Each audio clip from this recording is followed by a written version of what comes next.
आता या ठिकाणी उभं राहायला देखील जागा नाहीये.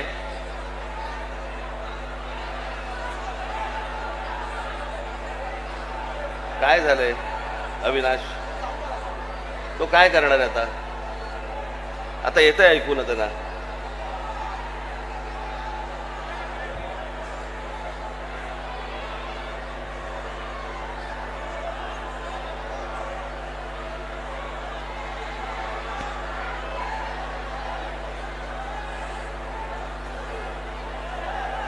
मुंबईतनं घरातून निघालो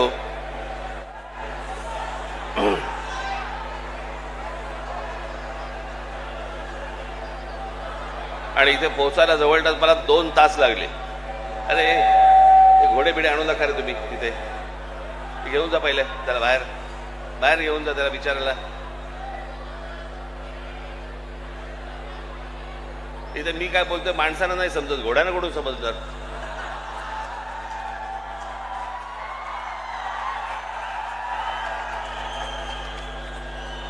त्या बिचा एक त्याला जागा करून त्या बिचारायला. उगाच कुठेतरी गर्दीमध्ये काहीतरी घेऊन येतात.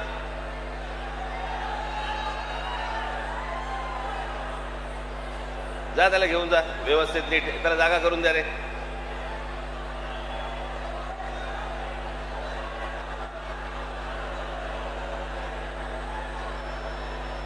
त्याला व्यवस्थित जागा करून द्या सगळ्यांनी जायला.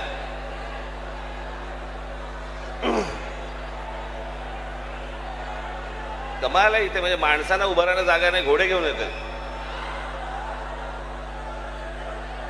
तो मुलगा उतरला का त्याच्यावरनं? का तोही गेला?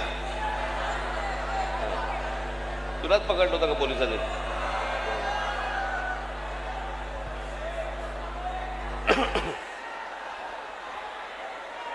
अरे त्याला जागा करून द्या जरा नीट व्यवस्थित.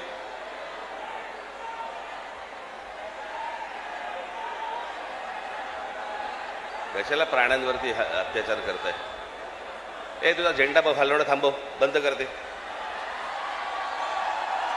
बंद करा आता. मी आता बोलायचंय का तुम्हाला बोलायचंय?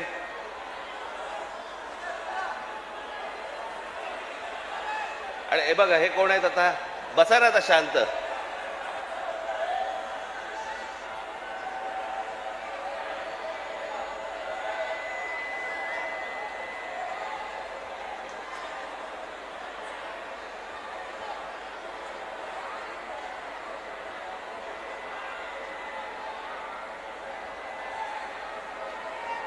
आता जिकडे आहात तिकडे उभे राहा.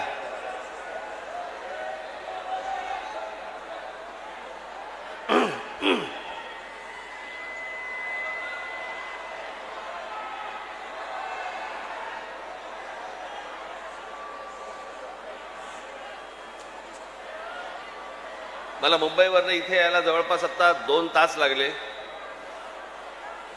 आणि मी दरवेळेला मी आपल्या लोकांना नेहमी सांगत असतो की मध्ये वाटेमध्ये स्वागत ठेवू नका. त्या स्वागतामुळे तो ट्रॅफिक जॅम होऊन बसतो आणि मग ट्रॅफिकमुळे मला यायला त्रास होतो.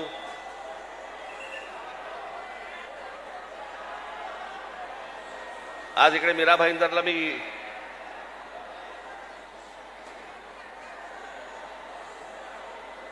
मुद्दामून आलो.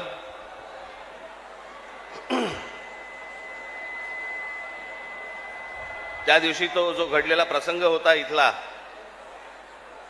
काय चाललंय काय रे इथे? काय चाललंय तुमचं?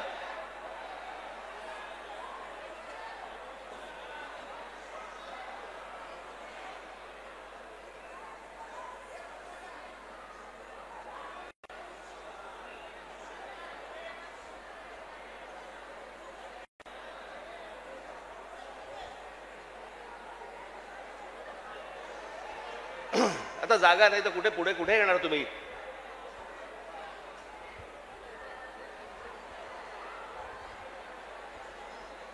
त्या दिवशी इथे जो काही प्रसंग घडला, या काय कोणते मिठाईवाल्याचा काहीतरी झाला तो भाग. आता कानावरती जर मराठी समजत नसेल तर कानाखाली बसणारच मराठी.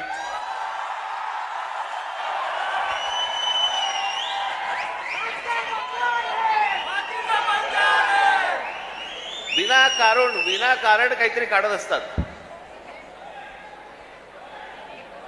साधा छोटा प्रसंग होता तो.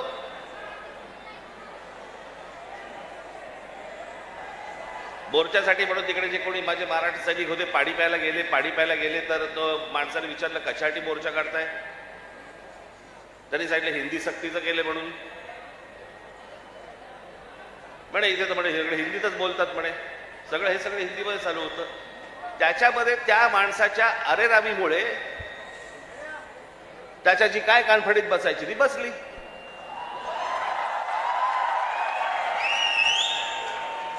मग लगेच इकडच्या सगळ्या व्यापाऱ्यांनी बंद पुकारला. तुमच्या मारली होती, अजून नाही मारली आहे.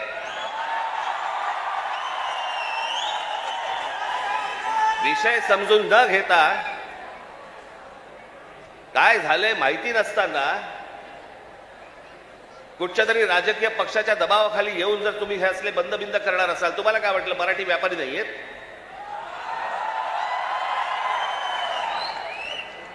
दुकानं बंद करून किती काळ राहणार आहात? शेवटी आम्ही काहीतरी घेतलं तरच दुकान चालणार ना. महाराष्ट्रामध्ये राहताय, शांतपणे राहा, मराठी शिका. आमचं काही वावडं नाहीये, तुमच्याशी काही भांडण नाहीये. पण मस्ती करणार असाल इथे तर महाराष्ट्राचा दणका बसणार म्हणजे बसणार, एवढं लक्षात ठेवा.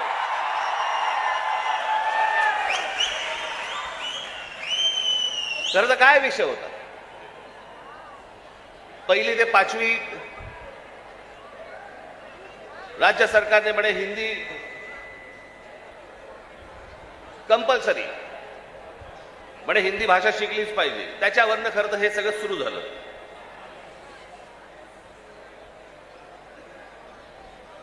काल आमचे ते मुख्यमंत्री महाराष्ट्र राज्याचे देवेंद्र फडणवीस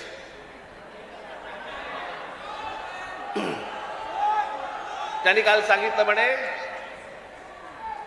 तिसरी हिंदी भाषा आम्ही सक्तीची करणार म्हणजे करणार. आता राज्य सरकारला जर आत्महत्याच करायची असेल तर त्यांनी त्याची बेशक करावी.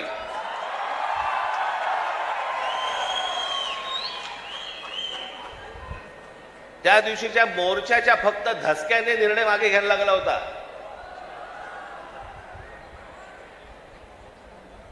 फडणवीसजी तुम्ही सांगताय ना की तिसरी भाषा आम्ही सक्तीची आणणार म्हणजे आणणार. मी आत्ता आपल्याला सांगतो, महाराष्ट्रात 1ली ते 5वी हिंदी आणायचा आपण प्रयत्न तर फक्त करून बघा.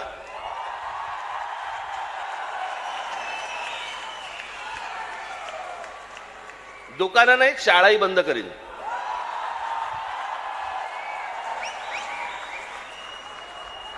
महाराष्ट्र राज्याचा मुख्यमंत्री हिंदीसाठी भांडतोय, मराठीसाठी, मराठी सक्तीची. इतर ज्या बाकीच्या शाळा आहेत याच्यामध्ये तुम्ही आज मराठी आणली पाहिजे, सक्तीची केली पाहिजेत. ते सोडून तुम्ही हिंदी सक्तीची करण्याच्या मागे लागलेला कोणाच्या दबावासाठी? कोण दबाव टाकते तुमच्यावरती?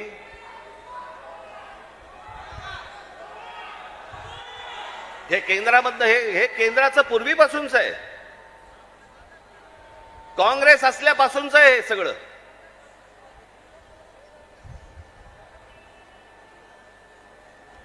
मुंबईसह संयुक्त महाराष्ट्र झाला त्याचा जो लढा होता, इतका प्रचंड मोठा लढा,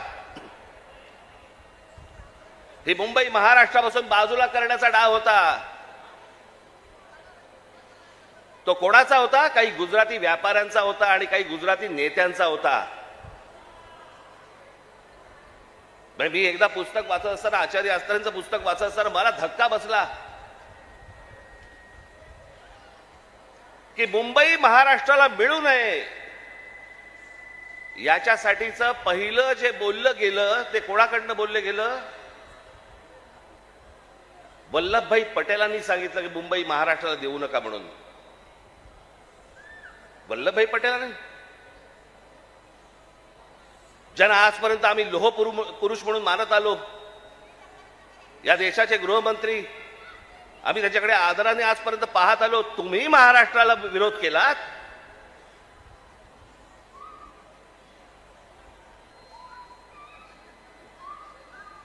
ज्या ज्या वेळेला महाराष्ट्रामध्ये आंदोलन झाली आहेत त्या त्यावेळेला हे मोरारजी देसाई गोळीबार करून लोकांनी ठार मारले होते, मराठी माणसाला ठार मारले होते इथे महाराष्ट्रात.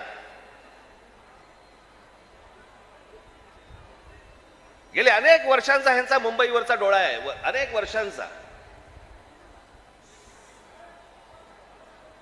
हे सहज नाही होते सगळ्या गोष्टी. मी त्या दिवशीच्या माझ्या भाषणामध्ये मी म्हटलं ना, हे चाचपडून बघतायत, तुम्हाला चाचपडून तपासून बघतायत की हिंदी भाषा आणली, बघू महाराष्ट्र विरोध करतोय का, बघू मराठी माणूस पेटतोय का, बघू मराठी माणूस जिवंत आहे का.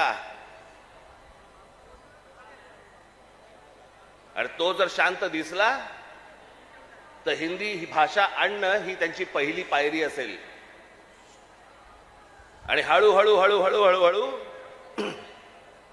या सगळ्या गोष्टी करून मुंबई ताब्यामध्ये घ्यायची आणि ती गुजरातला मिळवायची, हे ह्यांचं स्वप्न आहे.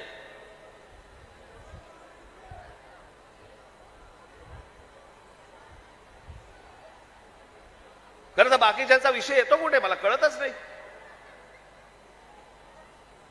विषय भाषेचा आहे. एक जगातलं सत्य मी प्रत्येक वेळेला सांगत आलो, जगातलं सत्य, तुमची भाषा मेली आणि पायाखालची जमीन गेली की तुम्ही कोणीही नसता जगामध्ये, तुम्हाला काही अर्थ नाही. तुम्हाला कोणीही विचारणार नाही.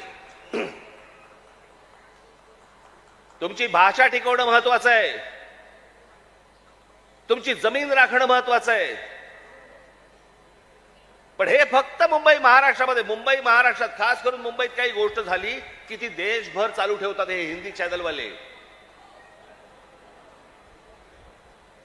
हे कसले हिंदी चॅनलवाले?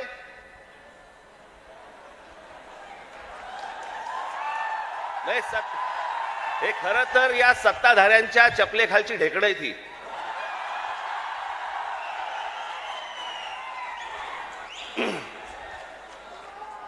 आता बघा, थोड्या वेळात बघा सुरू करतील, राज ठाकरेने उगला जहर.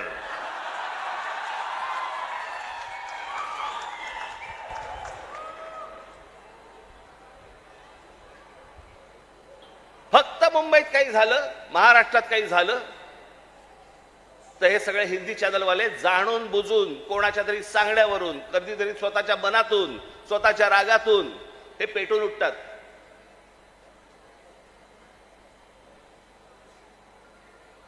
माझ्या बिहार मधले जे काही लोक आहेत, माझं त्यांनाही विचारणं आहे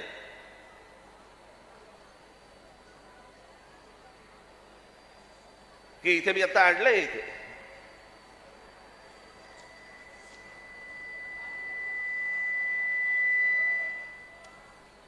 28 सप्टेंबर 2018, ऐका नीट मी काय बोलतोय. 28 सप्टेंबर 2018 धुंदार, हिम्मतनगर जवळ, जिल्हा साबरकांठा, गुजरात, 14 महिन्याच्या एका मुलीवरती बलात्कार झाला. ती मारहाण, त्याच्यानंतर बिहारी लोकांना गुजरातमध्ये मारहाण केली आणि जवळपास मारहाण करून 20,000 लोकांना गुजरातमधनं बिहाऱ्यांना हाकलून दिले, बाहेर काढले. झाल्या का बातम्या?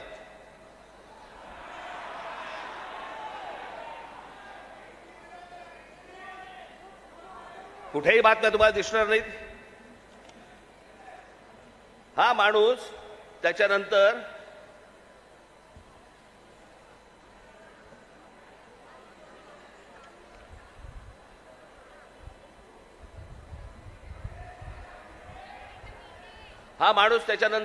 याने भारतीय जनता पक्षामध्ये प्रवेश केला, त्याला तिकीट दिलं गेलं आणि तो आमदार देखील झाला.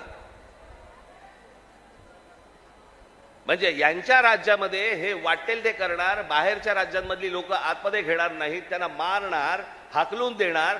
10-20 आत्ता परत झालं, आत्ता परत गुजरातमध्ये झालं आणि बिहारी लोकांना गुजरातच्या बाहेर काढलं. झाल्या बातम्या? नाही झाल्या. इथे एका मिठाईवाल्याच्या कानफडीत बसल्यावरती देशाची बातमी घडते, देशाची.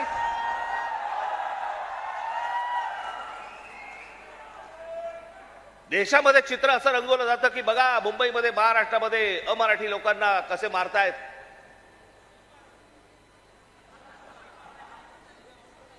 हे काय प्रकारचं राजकारण सुरू आहे देशामध्ये आपण लक्षात घ्या.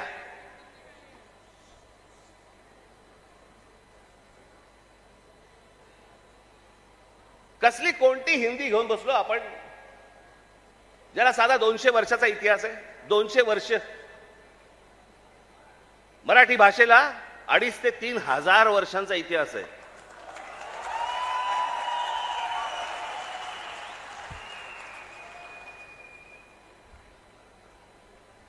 मराठी भाषेला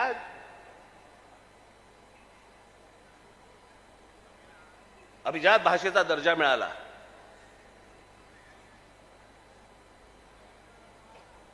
या शिवतीर्थावरती इथे मुंबईला पंतप्रधान नरेंद्र मोदींच्या समोर मी त्यांना सांगितलं होतं माझ्या फक्त 5 गोष्टी आहेत, 5 अटी आहेत गोष्टी.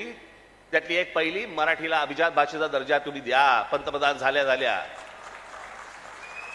दर्जा दिलाय. वर्ष झालं 1 रुपया नाही आलाय. हिंदी भाषेला म्हणजे गंमत बघा, एखाद्या भाषेला जर समजा अभिजात भाषेचा दर्जा द्यायचा असेल तर त्याला कमीत कमी 1400 वर्ष जुनी ती भाषा पाहिजे. बरोबर, ही अट आहे कमीत कमी. म्हणजे हिंदीला अभिजात भाषेचा दर्जा मिळायला अजून 1200 वर्ष आहेत.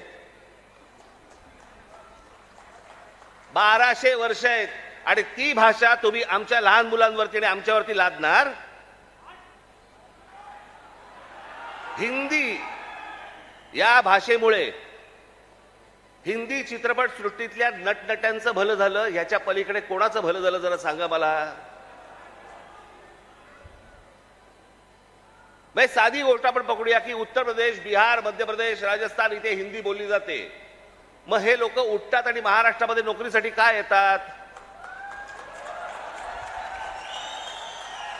जर हिंदी भाषेमुळे जर तुमचंच भलं झालं नसेल आणि तुमचीच राज्य मोठी झाली नसतील आणि तुम्हाला जर दुसऱ्या प्रदेशामध्ये जाऊन जर समजा तिकडे येऊन नोकऱ्या कराव्या लागत असतील, नोकऱ्या मागाव्या लागत असतील, गुजरात सारख्या राज्यामध्ये जाऊन तिकडे जर समजा तुम्हाला मार खावा लागत असेल, हिंदीने काय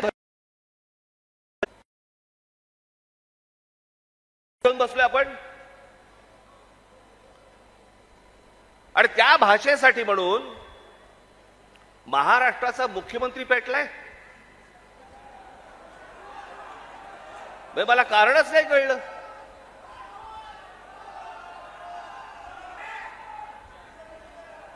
मी तुम्हाला साधी गोष्ट सांगतो, हिंदी ही या देशात कोणाचीही मातृभाषा नाही. हे पहिल्यांदा सर्वांनी लक्षात घ्या. ज्याची काल परवाकडे कानफडीत मारली ना त्याला विचार तुझी मातृभाषा कुठची.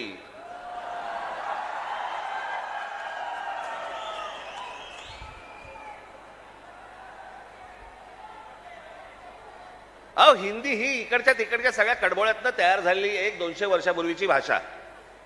बाकीच्या सगळ्या तर केवढ्या जुन्या भाषा आहेत. उत्तर प्रदेश, बिहारला आता समजलं पाहिजे, राजस्थानला तर समजलं पाहिजे. मी आता एक आणलंय इथे उदाहरणार्थ बघा. हिंदी या भाषेमुळे हिंदीने किती भाषा मारल्या तर जवळपास 250च्या आसपास भाषा मारून टाकल्या. त्याच्यामध्ये कांगरी, गडवाली, कुमाऊनी, अवधी, हरियाणवी, ब्रज, भोजपुरी, मगधी, बाघेली, छत्तीसगडी, बुंदेली, माळवी, भिल्ली, नागरी, बागरी, मारवाडी अशा अनेक भाषा आहेत.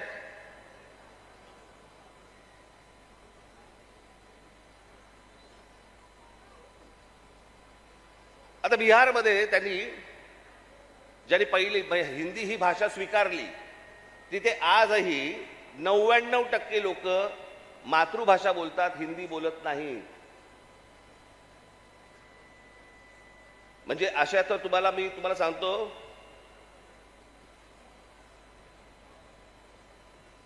हनुमान चालीसा आहे ना, हनुमान चालीसा, ज्याला तुम्ही हिंदी म्हणता ते अवधी आहे, हिंदी नाही.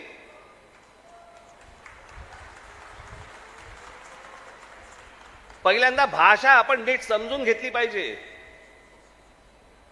मराठी भाषेचा आपण इतिहास नीट एकदा समजून घेतला पाहिजे. पण ह्यांना भाषेवरती यांचं प्रेम नाहीये. माझं तर सगळ्या भाषांवरती प्रेम आहे.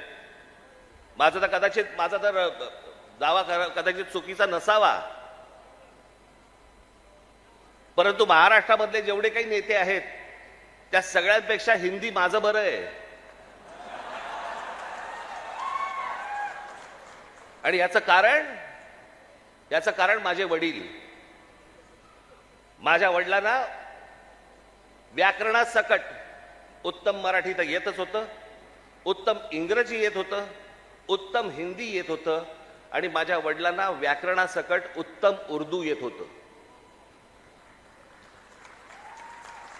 भाषा कोणतीही वाईट नसते, कधीच वाईट नसते. जगातली कुठचीही भाषा वाईट नसते. हिंदी ही काही वाईट भाषा नव्हे. आमच्यावर लादणार असाल, नाही बोलणार जा.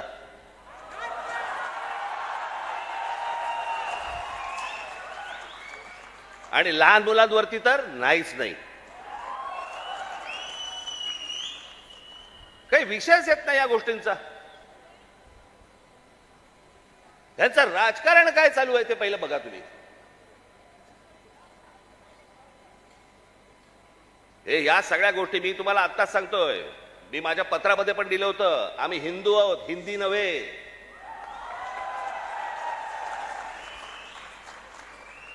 पण हिंदुत्वाच्या बुरख्या खालून जर समजा तुम्ही माझी मराठी संपवायला येणार असाल, माझ्यासारखा कडवट मराठी तुम्हाला सापडणार पण नाही.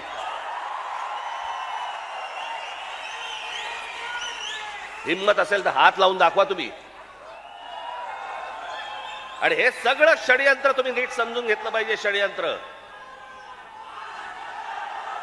मुंबईला जर हात लावायचा असेल तर या ठिकाणचे सगळ्या मीरा भाईंदर पासून तिथे पालघर पर्यंतच्या सगळ्या जेवढ्या मतदारसंघ आहेत, हे मतदारसंघ ह्यांना अमराठी लोकांचे करायचे.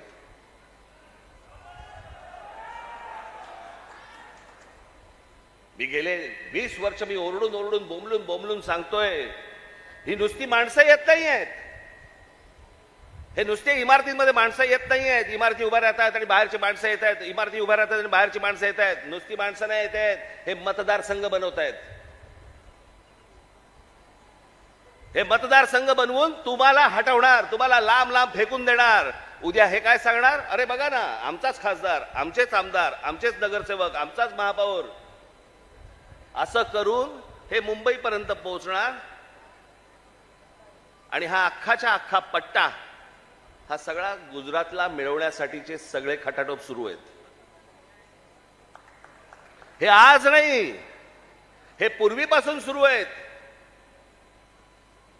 पूर्वी त्यांनी तर जाहीररित्या सांगितलं होतं, पण आता कसं आहे, आता हे लपून छपून हळूवार पद्धतीने या सगळ्या गोष्टी सुरू आहेत. हे काय षडयंत्र हे आपण नीट ओळखा, हे समजून घ्या. हा सहज आलेला माज नाहीये. हे जे आज तुमच्या अंगावरती येतात आणि तुम्हाला सांगतात नाही मराठी नाही बोलणार, आम्ही नाही बोलेंगे, हा जो माज आहे ना, हा माज तिथून आलेला आहे. तिथून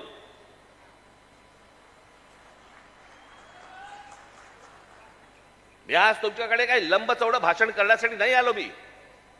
मी खरं तर आज शाखेच्या उद्घाटनाला आलो होतो. मला अविनाशने मला सांगितलं की साहेब तिकडे येणारच आहात तर एक छोटी सभा आपण घेऊन टाकू. पण मला तुम्हाला जे सांगायचंय ते हे सांगायचंय की तुम्ही सतर्क असले पाहिजेत. आज काहीतरी प्रकरण उसळलं आणि आज काहीतरी उघडलं म्हणून आज आम्ही जागे व्हायचं, उद्या त्याच्यानंतर आम्ही झोपून जायचं आणि मग बाकीचं सगळं पोखरलं जातंय. भुसभुशीत जमीन असते ना, घुशी तिकडे होतात, खडकामध्ये घुशी नाही होत. तुम्ही खडकासारखे टणक असले पाहिजेत. महाराष्ट्राची तुम्ही भक्कमपणे बाजू उभी केली पाहिजे. महाराष्ट्र काय हा तुम्ही समजून घेतला पाहिजेत. मी जे सतत तुम्हाला जे सांगत असतो ना, 1400 वर्ष राज्य केलेला हा महाराष्ट्र या प्रांतावरती. मी अनेकदा बोलत आलो, तुम्हाला सांगत आलो की ह्याला पर्शियन लोक ह्याला हिंद प्रांत म्हणत. छत्रपती शिवाजी महाराजांची घोषणा पण काय होती?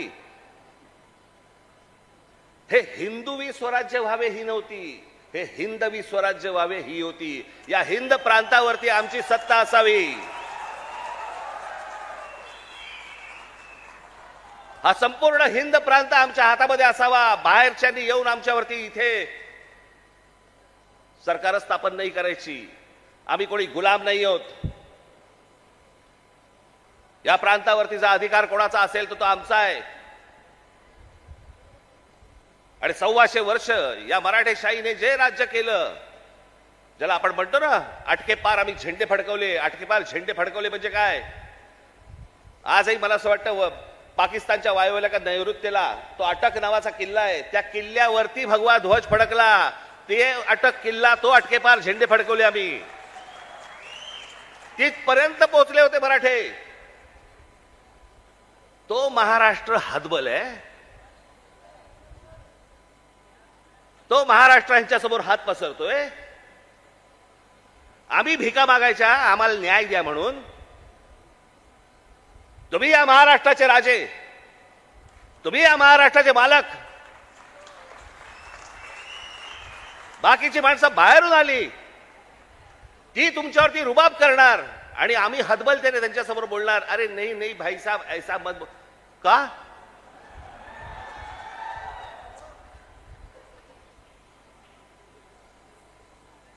स्वतःहून काही करायची आपल्याला गरज नाहीये. पण जर अशा प्रकारे माज घेऊन जर समजा कोणी अंगावरती आला, ठेचायचा म्हणजे ठेचायचाच.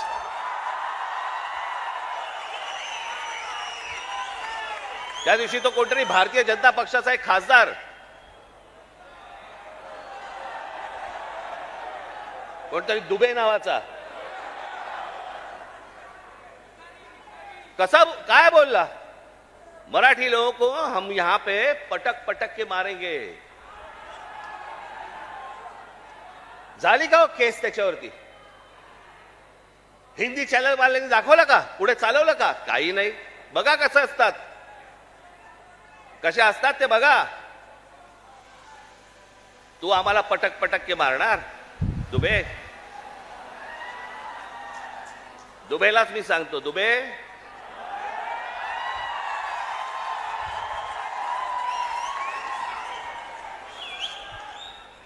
तुम मुंबई में आ जाओ.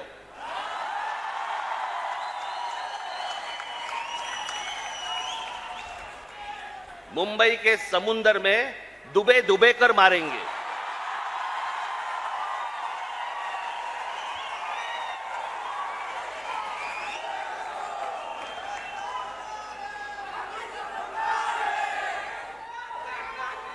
त्याला हिम्मत होते बघा कशी. तुम्ही जर काही बोललात तर त्याची राष्ट्रीय बातमी होते. तुम्ही जर कुठची अमराठी माणसाबद्दल काही गोष्ट बोललात तर ती राष्ट्रीय बातमी. पण हे ज्यावेळेला बोलतात त्यावेळेला त्यांना माहिती असतं सरकार आमच्या मागे आहे.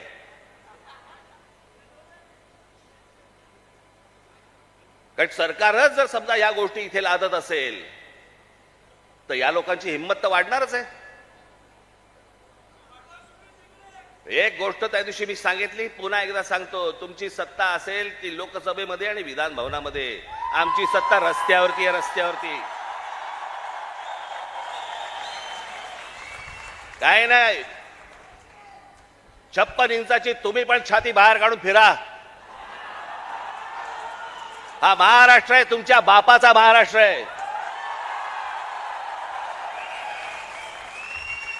बराच कोणी जर महाराष्ट्रामध्ये वेडं वाकडं वागायचा प्रयत्न केला, माझा महाराष्ट्र सैनिक त्याचा गाल आणि त्याचा हात या सगळ्या गोष्टींची युती झाल्याशिवाय राहणार नाही.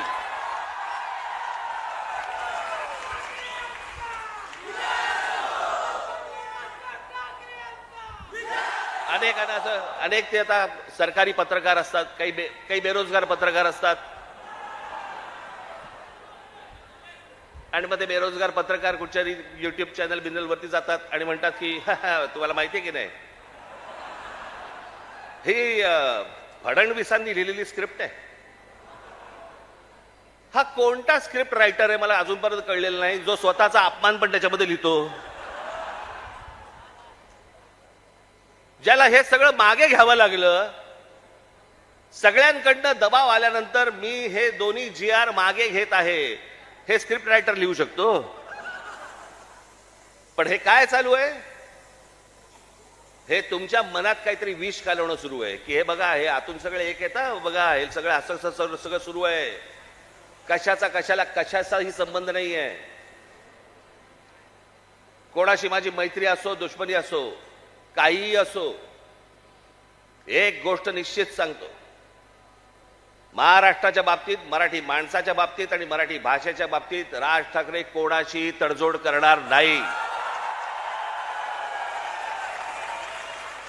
याच्या आधीही केली नाही, आत्ताही केली नाही आणि पुढेही करणार नाही. मला असं वाटतं तुम्ही देखील त्याच पद्धतीने महाराष्ट्रामध्ये राहिलं पाहिजे, जगलं पाहिजे, वावरलं पाहिजे. आणि जे कोणी इथे राहत असतील मराठी लोक, मी त्याशी माझ्या एका मित्राचा दाखला दिला होता, बाकीच्यांनी देखील लवकरात लवकर मराठी शिकण्याचा आपण प्रयत्न करावा. आम्ही तुमच्याशी मराठीत बोलू. माझी तुम्हाला सर्वांना तुम्हाला सांगणं आहे, ज्या ज्या ठिकाणी जाल, दुकानात गेलात, बसमध्ये गेलात, ट्रेनमध्ये गेलात, टॅक्सीत बसलात, कुठेही गेलात, जास्तीत जास्त प्रमाणात म्हणण्यापेक्षा कायमस्वरूपी तुम्ही समोरच्याशी मराठीमध्येच बोला, त्याला मराठीत बोलायला भाग पाडा. अहो, आता माझ्याकडे कर्नाटकातला व्हिडिओ आलाय. कर्नाटकामधले तो माणूस तिकडे त्या रिक्षावाल्यांना हाकलून देतोय. बातम्या नाही होणार, कारण त्यांचे सत्ताधारी, त्यांची सरकारं त्यांच्या जनतेच्या, त्यांच्या लोकांच्या खंबीरपणे पाठीशी उभे असतात. वरती कोणी येऊ अगर न येऊ, हे महाराष्ट्रच फक्त भोगत आला आणि महाराष्ट्रच फक्त भोगतोय. त्यांना काय वागायचे त्यांचं त्यांनी वागावं. पण मला तुम्हाला फक्त एवढंच सांगायचंय की तुम्ही खंबीर राहा, तुम्ही कडवट राहा. जर तुम्ही घट्ट असाल, तुम्ही जे खडकासारखे टणक असाल, कोणी आतमध्ये शिरायचा प्रयत्न करणार नाही.